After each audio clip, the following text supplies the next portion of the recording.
Short stories with रोशनी के मंच से मैं आपकी दोस्त रोशनी एक बार फिर से हमारे सुनने वालों का स्वागत करती हूँ। आज मैं आपके लिए लेकर आई हूँ बेताल पच्चीसी की 7वीं कहानी, किसका पुण्य बड़ा। तो बेताल को अपने कंधों पर लाद कर राजा विक्रम फिर चल पड़े अपनी मंजिल की ओर। अब बेताल ने कहा, चलिए राजा, समय काटने के लिए मैं आपको एक और कहानी सुनाता हूँ। कहानी है किसका पुण्य बड़ा। मिथिलावती नाम की एक नगरी थी।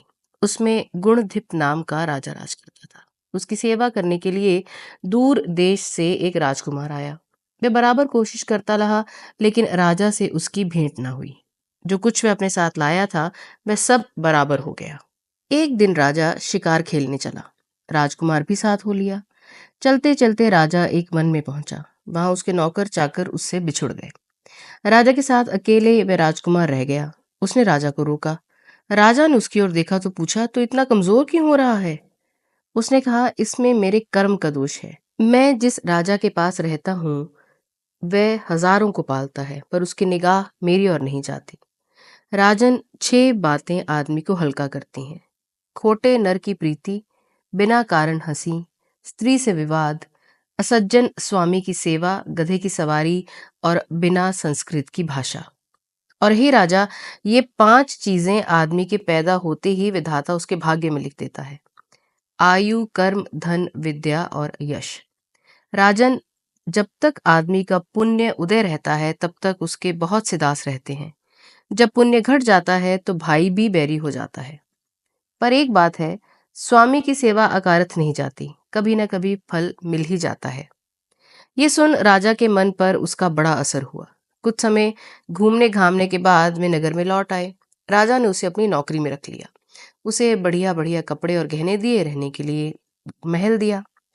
एक दिन राजकुमार किसी काम से कहीं गया। रास्ते में उसे एक देवी का मंदिर मिला। उसने अंदर जाकर देवी की पूजा की। जब वह बाहर निकला तो देखता क्या है, उसके पीछे एक सुंदर स्त्री चली आ रही है। राजकुमार उसे देखते ही उसकी ओर आकर्षित हो गया। स्त्री ने कहा, पहले तुम कुंड में स्नान कराओ, फिर जो कहोगे सो करूंगी। इतना सुनकर राजकुमार कपड़े उतारकर जैसे ही कुंड में घुसा और गोता लगाया कि अपने नगर में पहुंच गया। उसने जाकर राजा को सारा हाल कह सुनाया। राजा ने कहा, ये अचरज मुझे भी दिखाओ। दोनों घोड़ों पर सवार होकर देवी के मंदिर पर आए। अंदर जाकर दर्शन किए और जैसे ही बाहर निकले कि वह स्त्री प्रकट हो गई। राजा को देखते ही बोली, महाराज, मैं आपके रूप पर मुग्ध हूँ, आप जो कहेंगे वही करूंगी। राजा ने कहा, ऐसी बात है तो तुम मेरे सेवक से विवाह कर ले।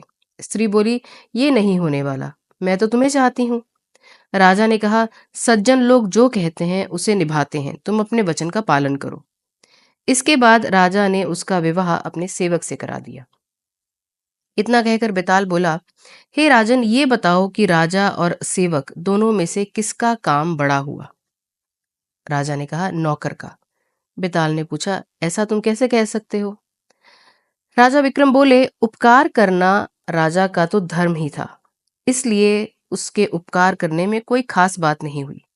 लेकिन जिसका धर्म नहीं था उसने उपकार किया, तो इसका काम बढ़कर हुआ ना।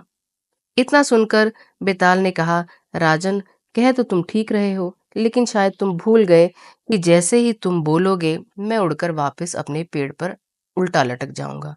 तो तुम बोले और मैं चला। इतना बोलकर बेताल फिर पेड़ पर जा लटका और राजा विक्रम वापस चल पड़े उसे अपने कंधे पर लादने के लिए और 8वीं कहानी सुनने के लिए। तो मित्रों, कैसी लगी आपको ये कहानी? हमें कमेंट कर कर ज़रूर बताइएगा, और अगर आपको पसंद आई तो लाइक और शेयर करना बिल्कुल नहीं भूलिएगा। अब मैं आपसे लेती हूँ विदा। आपकी दोस्त रोशनी। जल्द ही मिलूंगी आपको एक नई कहानी के साथ।